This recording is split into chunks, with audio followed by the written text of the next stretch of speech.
Olá, pessoal, bom dia, boa tarde, boa noite, Garibel, boa noite. Estamos nós aqui fazendo a nossa terceira aula. Olá, pessoal, bom dia, boa tarde, boa noite, Garibel, boa noite. Estamos nós aqui fazendo a nossa terceira aula, ou seja, a aula da parte 3, para a gente concluir o caderno azul das questões de Química do Enem de 2020, resolução comentada, para você não ficar com dúvida. E a gente sempre faz uma breve menção ao conteúdo da questão. Ok, pessoal? Se gostar, dê uma likeada. A prova vai estar aqui na descrição do vídeo, portanto, se inscreva no laboratório. Um técnico em Química foi incumbido, ou seja, responsável de tratar o resíduo, evitando seu descarte, ou seja, jogar direto no meio ambiente. Ao encontrar o frasco, observou a seguinte informação: resíduo, a mistura de acetato, de etila e água.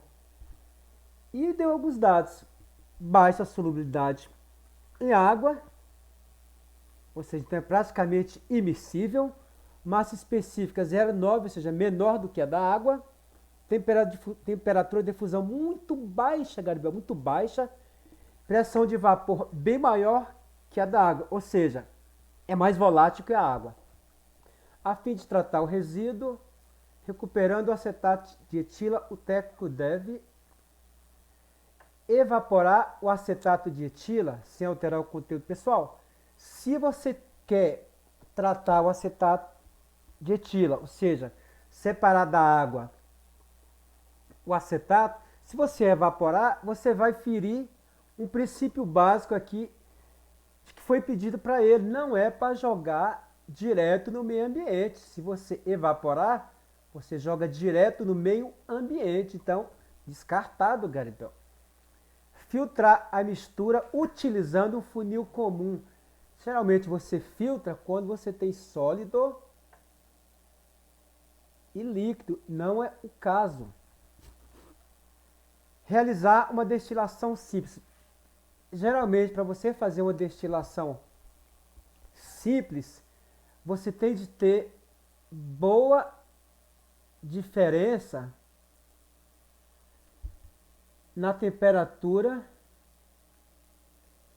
de ebulição. Não é o caso. Então, você tem que ter uma diferença boa na temperatura de ebulição. Por exemplo, quando eu tenho um sólido e a água, separo com a maior facilidade, porque as temperaturas de ebulição são bem distintas aí nessa solução. Proceder a uma centrifugação. Centrifugar é decantar. E nesse caso aqui, a centrifugação ela exige que você tenha grandes diferenças aonde?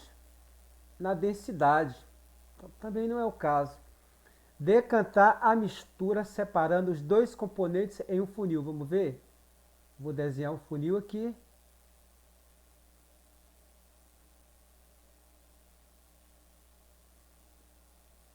Esse funil aqui, ó, é aquele.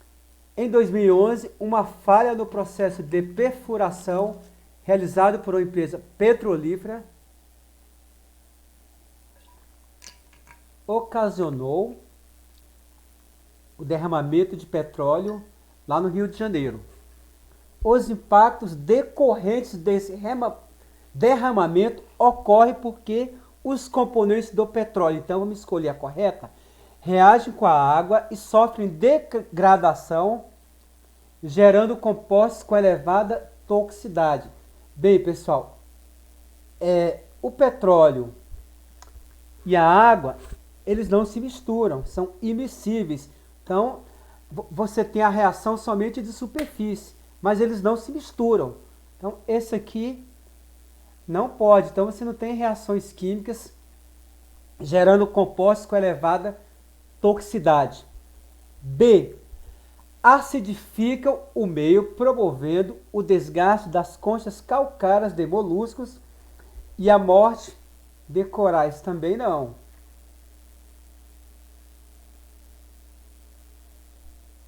Para você considerar que você está acidificando o meio, você tem de ter reações aí, né? Você tem misturas. Você tem de ter um envolvimento e, no mínimo, precisam se misturarem, serem miscíveis. Não é o caso. B, C, dissolve-se na água, é a mesma coisa, são immiscíveis. Pessoal, se são immiscíveis, significa que tem medo da água? Sim, então tem caráter hidrofóbico. Água-fobia, medo. Medo da água e baixa densidade. Por isso ficam em cima da água, impedindo a troca gasosa. Assim, que você impede a entrada de CO2, por exemplo. Você impede a entrada de oxigênio. Então, mais correto é o entender. Tem cadeia pequena? Não. Você tem frações do petróleo que tem cadeias grandes. A partir do diesel, lá, as cadeias começam a ficarem elevadas.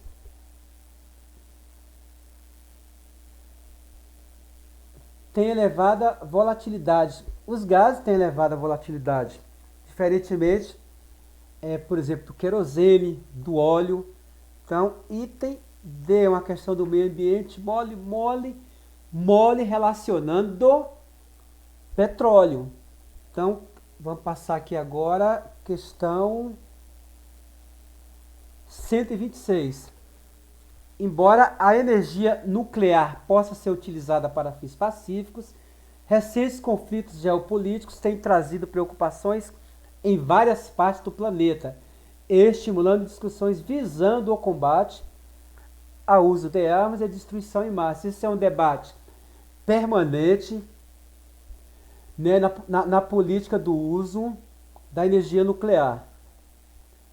Além do potencial destrutivo da bomba atômica, uma grande preocupação associada ao emprego desse artefato bíblico é a poeira radioativa deixada após a bomba ser detonada. Então você tem consequências históricas quando você detona uma bomba atômica. Basta ver a bomba de Hiroshima e Nagasaki. Qual o processo envolvido na detonação da bomba? A detonação da bomba, pessoal, vamos recuperar aqui. Você tem aí o núcleo. O núcleo ele é bombardeado. No caso aqui você tem o núcleo de urânio. Urânio vale 92, não é isso? O número atômico. E número de massa 2, 3, 235. Ele é bombardeado por nêutron, ok? E libera dois outros átomos, se não me engano, o bário e o criptônio. E libera também uma grande quantidade de energia. Esse processo aqui é chamado de fissão. Então vamos lá. Qual o processo envolvido na detonação? Então você tem o urânio, que é bombardeado por nêutrons, se transforma em dois outros núcleos e libera energia. Então você tem essa reação em cadeia e é muita energia. Então a fissão nuclear provocada por nêutrons, opa, já chama a resposta. Ó. Fusão? Não, fissão. É a quebra, fusão é a união, então não é. Desintegração do núcleo do plutônio? Não, aqui é urânio. Associação em cadeia de chumbo? Também não. Decaimento radioativo?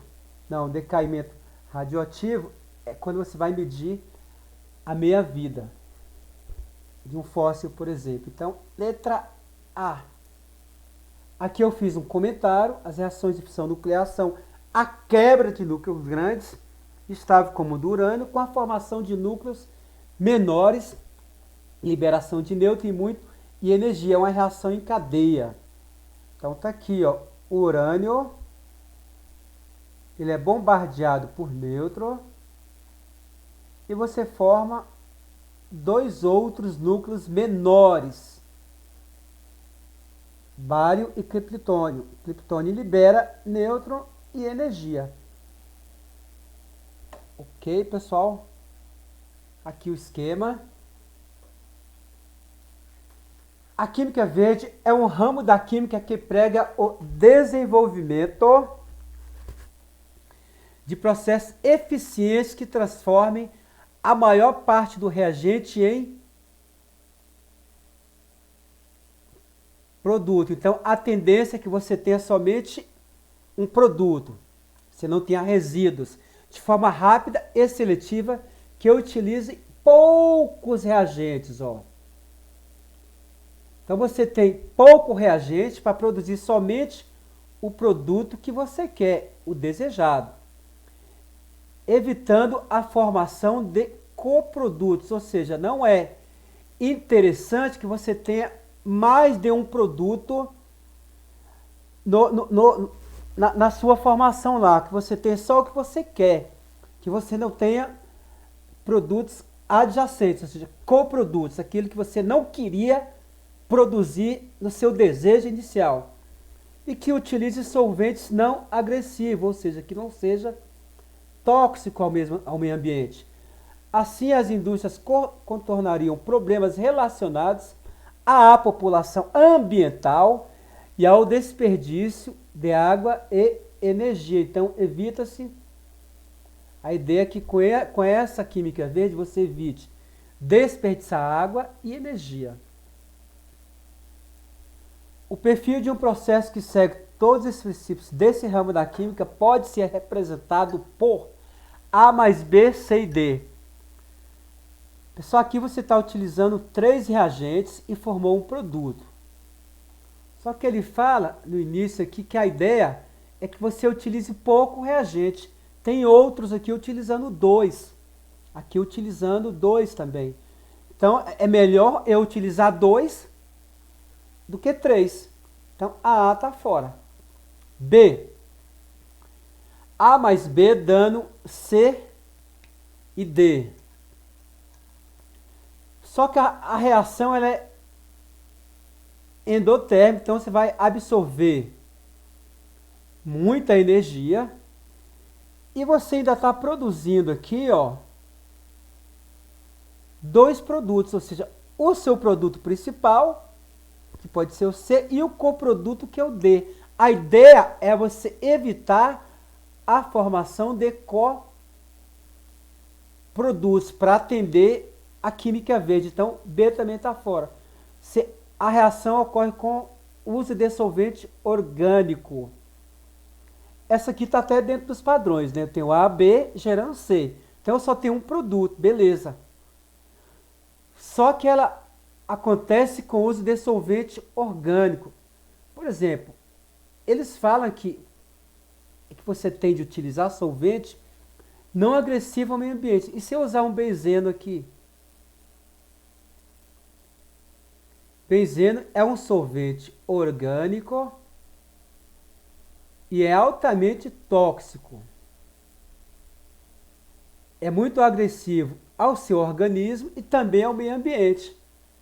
Como eu não sei qual o solvente, né, ele não especifica, essa aqui também fora. Vamos ver, essa aqui eu tenho 3A e 2B, 2C. Opa, aqui eu tenho uma reação em 2 etapas. E ele fala que a reação é interessante que ela ocorra de forma mais rápida. E aqui eu ainda tenho a liberação de 2 produtos. Um é o seu desejado, outro é o coproduto. Então essa aqui também está fora, né? Então sobrou a E, ó. Eu tenho 2 produtos gerando um só. E para ajudar, ainda tem o uso de um catalisador. O que é um catalisador? É um instrumento que aumenta a velocidade da reação. Ele diz que a reação é interessante que ocorra de forma rápida. Então, o catalisador é tudo que a gente precisa, contendo metal não tóxico. Então, letra E, mole, mole, mole.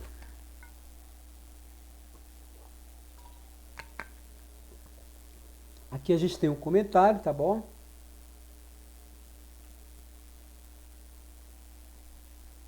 Mega espetáculos com queima de grande quantidade de fogos de artifício em festa de final de ano são muito comuns no Brasil.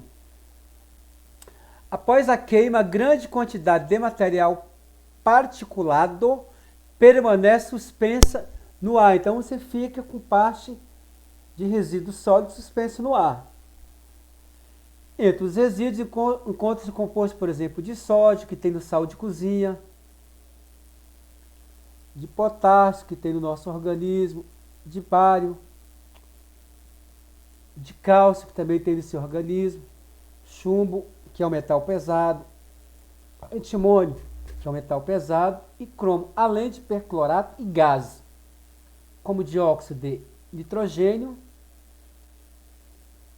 o N2, e ele está falando também de dióxido de enxofre, o S2, que colaboram para aumentar a chuva ácida, ou seja, para diminuir o pH durante uma chuva. Esses espetáculos promovem riscos ambientais, porque as substâncias resultantes da queima de artifício são inflamáveis. Pessoal, o que tinha você já fez a combustão que precisava. Então você acaba retirando aí o caráter inflamável. Você já fez o espetáculo lá a partir do modelo atômico de Bohr. Porque a sua bombinha lá, seus fogos de artifício receberam energia, os elétrons pularam de uma camada inferior para a superior, e quando eles voltaram, eles devolveram essa energia na forma de cores. Portanto, você já teve a combustão. B. Os resíduos produzidos na queima de fogo de artifício ainda são explosivos. Eles já passaram por um processo de explosão, não é isso? Então a B também não responde perfeitamente. C. O sódio e o potássio são os principais responsáveis pela toxicidade. De forma alguma, a gente ingere sódio no sal de cozinha, ó, NaCl, portanto você tem sódio. E potássio a gente tem também em alimentação, no organismo, então não tem nada a ver. D, Garibel, D, os produtos de queima contêm metal pesado? Sim, Garibel, sim. Por exemplo, o próprio chumbo, antimônio. Então até aí, perfeito, Garibel, sim, vamos continuar. E gases tóxicos, pessoal, o problema, a questão fala, ó, dióxido de nitrogênio e enxofre. E esses gases podem resultar em poluição atmosférica. Por exemplo, eles aumentam o efeito da chuva ácida, Garibel. Ácida, né, que destrói monumentos, que aumenta a acidez do solo, dificultando, inclusive, o processo de fertilidade do solo. Por isso que você coloca cal, para tornar o solo mais alcalino. Isso é resultado desse processo aqui da chuva ácida. Então, a letra D está mais próxima. Vamos ver, o material particulado gerado se deposita na superfície das folhas, e se não tiver planta nesse local onde você fez a sua combustão lá do seu fogo de artifício, não vai se depositar. Mesmo assim, ele não é suficiente para impedir o processo de respiração celular lá da sua planta. Então, letra D, Garibel, muito bem, muito bem, muito bem, Garibel. 134. As moedas despertam o interesse de colecionadores, numismatas e investidores há bastante tempo. Uma moeda de 100% cobre circulada no período do Brasil colônia pode ser bastante valiosa. O elevado valor gera a necessidade de realização de testes que validem a procedência da moeda, bem como a veracidade de sua composição, sabendo que a densidade do cobre... Densidade é a relação entre a massa, que é dada em gramas, e o volume, que é dado em centímetro cúbico. Ou então litro, porque 1 centímetro cúbico... Horrível escrever com esse mouse. É igual a 1 ml, desculpa. Ou então ml. Então, ele vai comprar a moeda, ele vai ter interesse pela moeda se ela corresponder à densidade de 9 gramas por centímetro cúbico. Até porque o que caracteriza uma substância ser pura são as suas propriedades físicas, ponto de ebulição, ponto de fusão, densidade e a solubilidade. Portanto, se essa moeda for constituída somente de cobre, a densidade dela tem de ser obrigatoriamente 9 gramas por centímetro cúbico, Garibel. Então ele vai comprar ou tem interesse de acordo com a densidade. Então, você tem um lote de 4 moedas, A, B, C e D, fabricadas supostamente de 100% cobre. Então, o cara que vai te vender fala, Garibel, elas são 100% cobre. Logo, o cabra muito esperto, sim, Garibel, sim, se elas são cobre, a sua densidade tem de dar 9 gramas por centímetro cúbico, ou por ml. E massa respectiva, a massa de A, 26 gramas, massa de B, 27 gramas, massa de C, 10 gramas, massa de D, 36 gramas, respectivamente. Com o objetivo de testar a densidade da moeda, foi realizado um procedimento em que elas foram sequencialmente inseridas aqui na proveta. Então, inicialmente, eu tenho um volume de água aqui de 5 centímetros, né? Quando eu jogo a primeira moeda, ela vai para 6, 7, ou seja, vamos calcular aqui a densidade de A. Densidade da moeda A. Densidade é igual massa sobre volume. Qual que é a massa de A? 26 gramas. Qual que é o volume? O volume com a água são 5 ml e foram para 7. Então, qual a variação? 2 ml. Então, qual a massa? 26. Qual o volume? 2 ml. Então, qual que deu a densidade? 13 gramas por centímetro cúbico, ou seja, por ml. Logo, pessoal, o A aqui, essa moeda aqui não está pura, tá ok? Então, o A aqui já está descartado. Vamos ver a densidade de B? Densidade é massa sobre volume. Qual que é a massa de B? 27, tá vendo, ó? Qual que é o volume agora? O volume, pessoal, ele saiu daqui, ó. Depois que eu botei a moedinha B, ele partiu de 7 para 10, tá vendo, ó? Esse aqui é o volume de B, porque já estava em 7. Eu peguei, adicionei a moedinha de B e foi para 10. Então, 10 menos 7, 3. Qual que é o volume? Qual que é o volume? 27, né? A massa 27 dividido por 3. 27 por 3 9 gramas por ml, então 9 gramas por centímetro cúbico. Pessoal, essa moeda aqui é 100% pura. Porque a densidade, Garibel, corresponde exatamente à densidade do cobre puro. Densidade DC, vamos lá?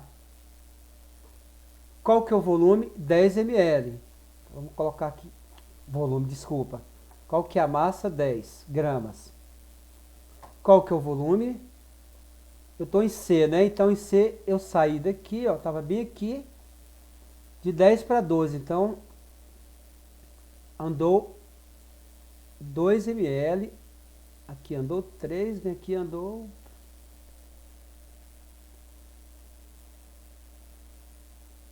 de 5 para 7, que também andou 2, né? Então, andou 2 também. Qual que é a massa? 10 e o volume? 2. Então, vai dar 10 por 2.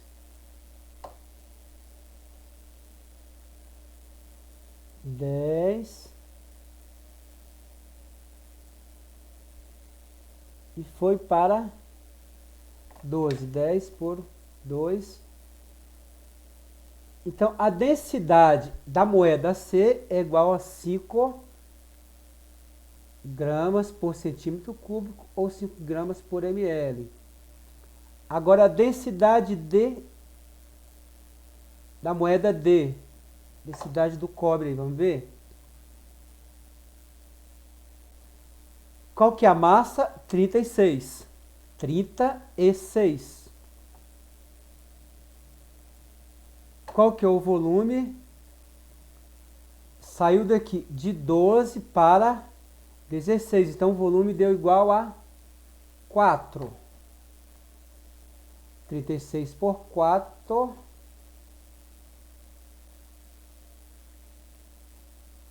9 gramas por ml.